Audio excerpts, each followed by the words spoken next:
Remarkable, isn't it? Look at these clowns. The cokehead of Kiev. We have sent over $1 trillion to that guy. We've emptied NATO's weapon supplies. And this den of thieves and rogues has fleeced as much money out it as they could possibly get. Every one of the guys are, what do you call it? Incompetent, insane war criminals. They really are. The blood of Ukrainian men meant nothing to them. Absolutely nothing. Let's look at a cat. Marvin. Or maybe. They have the blood of, what's that, about 1.5 million men in their hands. A countless amount of property, infrastructure. They've flattened the country to make themselves very, very, very wealthy. And guess who paid for it? We did. Now Trump, who's an absolute, he's quite funny, but the guy's quite psychotic as well. He's just played an absolute blinder on them, hasn't he?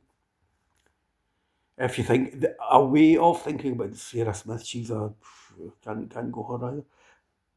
I shouldn't watch the BBC, but I've got the volume turned down, so hopefully it won't affect my brain too much.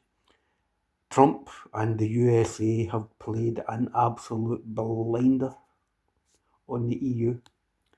A way of looking at it, and this is the way I look at it, is the American government overthrew the government in Ukraine in 2014. It was a CIA coup. Look at some cat ornaments. It was a CIA coup. They imposed, they put in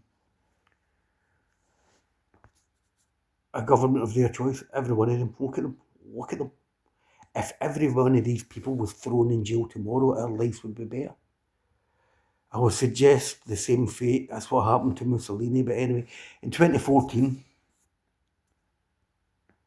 the CIA overthrew the government in Ukraine. And for 8 years until 2022, that government were bombing the people in the Donbass area in Ukraine. They killed about 12,000 people. They were mainly ethnic-speaking Russians. In 2014, the Donbass militias surrounded the Ukrainian military, beat them to a pulp, and they come up with a thing called the Minsk Agreement, or the Minsk II Accords. What happened was the Donbass militias were about to wipe out the Ukrainian military, and the Europeans went begging for a peace deal. Vladimir Vladimirovich Putin said, okay, we'll go for it. And for the next 8 years, Europe, NATO, all the usual suspects, absolutely loaded the Ukraine to the hilt with weapons. In the months leading up to the war in Ukraine, the attacks from the Ukrainian military into the Donbass area in Ukraine, so the Ukrainians are attacking their own people, started escalating, at which point the Russians issued security terms to NATO, to America, and everyone laughed at them. How did the Donbass militias manage to, look at Keir Starmer, that's a face you'd never get tired of. Fill your own words in here, this is going on YouTube. So a face you'd never get tired of, whatever. How did the Donbass militias kick the stuffing out of the Ukrainian military because the Russian military helped them? The Russians pulled the strings in that. They kicked utter crap out the Ukrainians. For the next 8 years, they were salivating. They bent over backwards to send as much money and weapons in there as they possibly could. The Russians in 2022 issued their terms, which were take NATO back to where it was in 1991. They had an agreement when the Soviet Union broke down. Move the nuclear weapons out of Europe and establish a new security framework in Europe. They laughed at them. What's that, 3 or 4 years into it? The same thing's happened, hasn't it? NATO, the Ukrainian military, Europe, the UK, the USA have had their arse handed to them. The Russians have steamrolled over everything that they could put into position. Trump got in. He might be a megalomaniac psychopath, but he's not stupid. He's dumped it in Europe. Right, you pick up the tab for this. I'm off to kidnap the president of Venezuela. I'm off to do Donald Trump stuff. Steal Greenland. One of the countries that were keenest in the war, back in the war in Ukraine, was Denmark. And now they're about to grab Greenland off. Denmark is in NATO. If America takes Greenland, that technically triggers Article 5 in NATO, where NATO should come in to defend Denmark, so you can make that shit up. I think what's happened is there's a backroom deal being done between Russia and America. The Yanks are going to go ahead and do whatever they want to do. When Trump takes Greenland, NATO's finished. So that's one of the Russian conditions have been met. NATO's disbanded. They dumped the war onto Europe. We're picking up the bills as taxpayers. And what else? We're picking up the bill for it. The Yanks blew up the Nord Stream pipeline. Now we have to buy energy from America. If this was a book you were reading, you would put the book down because you think that it's not very believable, They blew up the Nord Stream pipeline, so they've bankrupted Europe, crippled its critical energy supplies. That's an act of war against Europe, blowing that pipeline up. They try to blame it on the Ukrainians. If the Ukrainians did do it, which maybe they did by proxy, if the Ukrainians did do it, that was an act of war from Ukraine against Germany, who have been sending billions of dollars into Ukraine. So the Yanks are walking away from this one, hitting us with a tab. Did you hear Trump? I'll sell you as many weapons as you want. Who's paying for that? You and me. I'd rather have road schools and hospitals. I don't know about you. Stammer, Macron and all these people have been slapped about like little ragdoll Schultz, that German guy, another cunt. They've been slapped about like little inconsequential muppets, and that's exactly what they are. The big girls are partying, and Europe's not got a seat at the table. If it wasn't for the horrific cost in human life and infrastructure, the whole thing would be quite funny. But the punchline is our public services, the infrastructure in our country, our taxation's all getting sent into the biggest money laundering scam that's happened ever.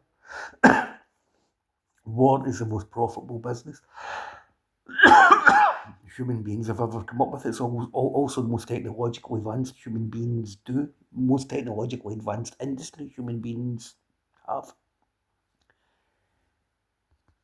Who's got the ability to manufacture stuff? Russia, believe it or not, is an absolutely colossus when it comes to making steel, minerals, coal, all the rest of it. It's also the largest energy exporter in the world. Europe used to make a lot of stuff, but because our energy costs are so high now, you can see it with Germany's car manufacturing, they're closing down their businesses. So if you were conspiratorially minded, you would think, the Yanks started a war in Europe to whack Europe. The Yanks blew up the Nord Stream pipeline to whack Europe and to make money out of selling us natural gas that we're now buying from the USA. They've realised that it's unwinnable, but they've got what they wanted, haven't they? Europe's deindustrialised. We're now dependent on American energy, and now they're sticking two fingers where the sun don't shine into the backsides of these muppets in Europe. Instead of getting together collectively and turning and saying to Trump, blow your muppet, they're talking about sending troops into Ukraine.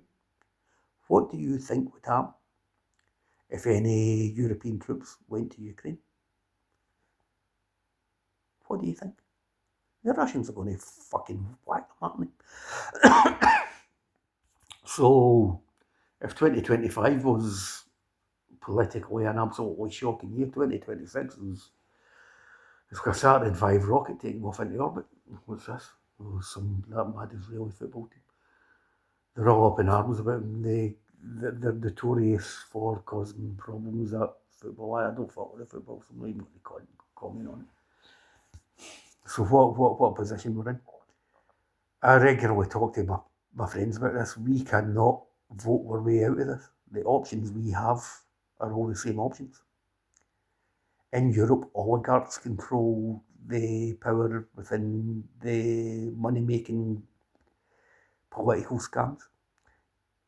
It doesn't matter whether you vote Green, Labour, Conservative, Lib Dem, Reform, they've all got the same bosses. Scotland had a chance back in the day when we had Alex Salmond in the SNP.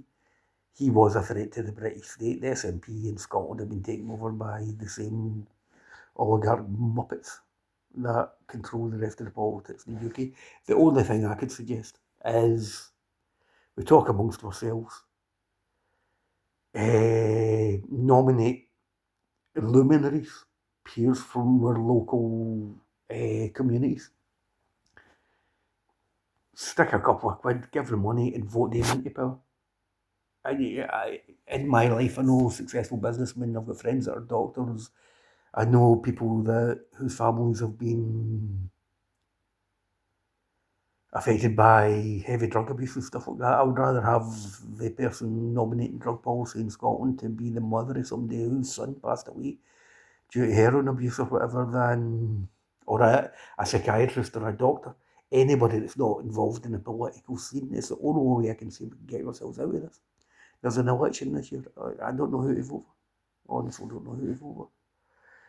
Scotland had a chance in 2014. I think the election was rigged. I think it was very obviously rigged as well, So now we're stuck with the biggest clown show in European history since World War II.